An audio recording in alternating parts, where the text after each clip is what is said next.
Aujourd'hui, j'avais envie de te parler d'un super pouvoir qu'on a tous, mais qu'on oublie souvent. C'est simplement la créativité. Mais la créativité, c'est quoi au juste? Alors, première chose à retenir, c'est que la créativité, ce n'est pas que pour les artistes, parce qu'on a souvent tendance à penser ça. La créativité, ce n'est donc pas juste peindre, sculpter ou composer des chansons. La créativité, c'est imaginer, inventer, résoudre des problèmes et aussi rêver, bien sûr. Ta créativité, c'est aussi ce qui fait que tu trouves des idées quand tout semble bloqué. Et ça, c'est des moments importants. Et quand tu crées, c'est concret en fait, tangible, visible, et ça donne du coup confiance. Alors, quelques exemples parmi des milliers que je ne citerai pas évidemment. Tu peux faire de la photo, du montage vidéo, bricoler, danser, inventer une solution à un problème, embellir ton jardin, harmoniser l'espace et les couleurs dans ta maison, confectionner un vêtement. Tu vois ce que je veux dire? C'est très très vaste la créativité. Alors, à quoi ça sert cette fameuse créativité? En fait, c'est ce qui te permet de trouver des idées nouvelles, de sortir du cadre, de faire les choses autrement.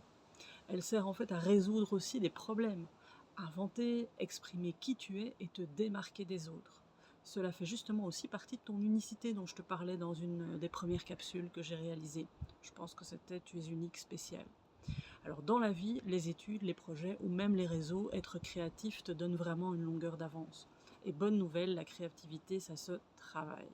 Alors voici 5 façons par lesquelles tu pourrais la booster un petit peu. Premièrement, faire de la place dans ta tête, en silence. Respire, médite, marche, car oui, pour créer, il faut avoir l'esprit apaisé et libre. Note tout ce qui te passe par la tête, même les idées qui te semblent complètement folles.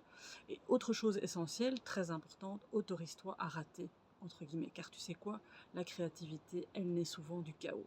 Teste aussi de nouvelles choses, une danse, un plat, une activité qui t'appelle, et surtout sans te mettre de pression ni focaliser sur le résultat.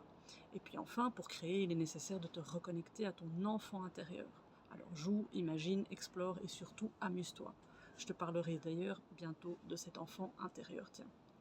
Bon, donc en bref, retiens que ta créativité, c'est ton feu intérieur. Plus tu l'écoutes, plus elle grandit. Alors, tu t'y mets quand?